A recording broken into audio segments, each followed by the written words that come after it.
Hey traders, welcome back. So we're talking today about trading a Forex breakout if you've missed a move. Now, we've all been there, right? We've seen this, the market has plodded along, and we've thought, we're not gonna miss this breakout. They're going on this, we know it's in a range, it's gonna explode one way or another.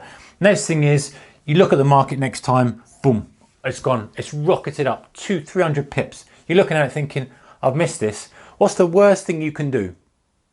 Yeah, you're right. Chase it. You do not want to, under any circumstances, chase it. Do you know why? Because over time, you will lose money with that strategy.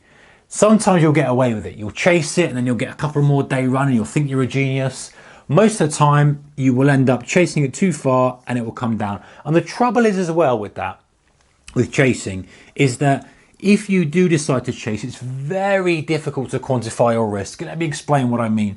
You get the breakout here, and let's just use this as an example. We're using kind of pretty standard example. Let's say you then go long at that high point, right?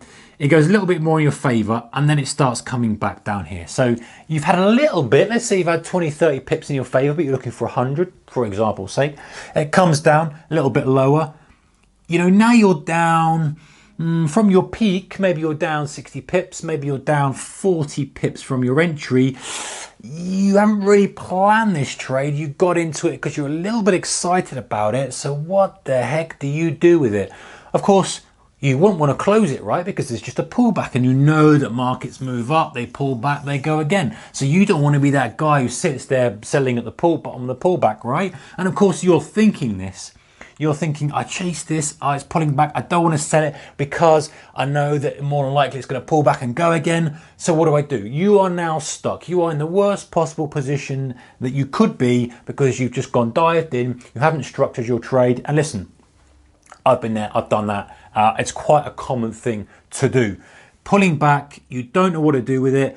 And then most likely thing will happen is it'll maybe creep up a little bit and it'll be a fake out and then you'll be stuck in this. You won't know what to do with it. You'll end up spitting out of the lows for a humongous loss, or, you know, it will come back up and you'll be glad that you haven't lost kind of 80 ticks, whatever that is. You'll get out of break even only to see the thing rocket and do the initial, another 100 pip move that you expected it to do. So you just cannot win with chasing. It just, you know, even if you make money a few times, you just cannot win with it. And hopefully that kind of explains why you cannot win with it over time. So back to the point. How do we get on the move? Well, there's basically a couple of ways of doing it. The first one is, and I talked about this in a separate video, is buying a pullback to the support level. We're not going to go into that now. I want to talk more about other options. So we have the market here and it's gone, off we go. What do? The first thing that we can do is we can say, listen, I want to use a moving average to get in on this breakout. If it's genuine, it's a good breakout, eventually we'll get a stagnation, we'll either get a bear flag, we'll get a rectangle, we'll get a pennant, we'll get a little pullback, we'll get something or other that means that the supply demand has shifted a little bit more neutral. A moving average, a 10, a 20, something like that, depending on what time frame we're at. This is, again, it's up to your discretion as how you adjust this. We'll catch up with the price. Price will pull back to it, and then we can go long. Now, whether or not, you know, this is going to be the winning trade, the good thing that this does for you psychologically and mentally is it makes you wait. You see this, you say, I've missed it, I was going to buy it here. For whatever reason, you didn't do it, you didn't like it. Worry about that, address that another time, that's a different issue. But what it does is it says to you, listen, I do not even want to look at buying this price, buying this currency pair until this is touching or under that moving average. Those are my rules. And obviously you can tweak that if you use a shorter term moving average. It's going to be quicker. It's going to happen a lot quicker. A longer term moving average, you might not ever get it. So you've got to kind of find that sweet spot depending on the time frame you're trading.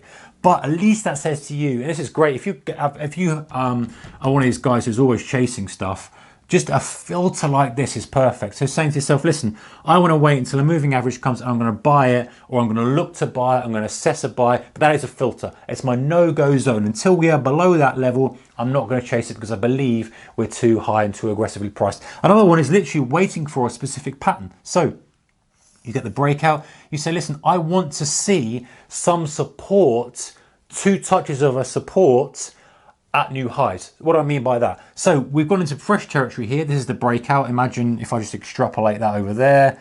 You can kind of guess what we're doing here. We've broken out. Now we come down, we tag one low, that's number 1. We then do something else, we come down again, and we tag number 2. Bingo, there's my 2 areas, 2 touches of a level I can now draw support in. I can now go long and I can use that as a stop because I've quantified my risk much better. I haven't chased, I've waited for it to prove itself and show me that there's some support there. And now I'm long and now I can use that as a line in the sand. Will it work every time? Of course it's not going to work every time, guys. You're going to get stopped out on that. But that is a far better proposition for you than chasing up here and having no structure. It's not necessarily the bad trade of chasing at here. It's the fact there's no structure to the trade. There's no kind of target for the trade. The worst thing possible, of course, is there's no risk management for the trade. If you're chasing in fresh highs, where do you put your stop? What arbitrary level do you put your stop? At least if you know there's some support has come in here, that you can use that as some kind of line in the sand, whether you want to go just underneath it or whether you want to go the same distance below it. However you want to structure it, again, that's up to you, discretionary part of the game. So a couple of ideas there of trading a Forex breakout if you've missed the move. Don't forget to subscribe if you haven't already, guys, and comments below what you think about this, or if you have a strategy that you like to use to get on board breakouts if you've missed the initial drive. Take care. See you soon. Bye-bye.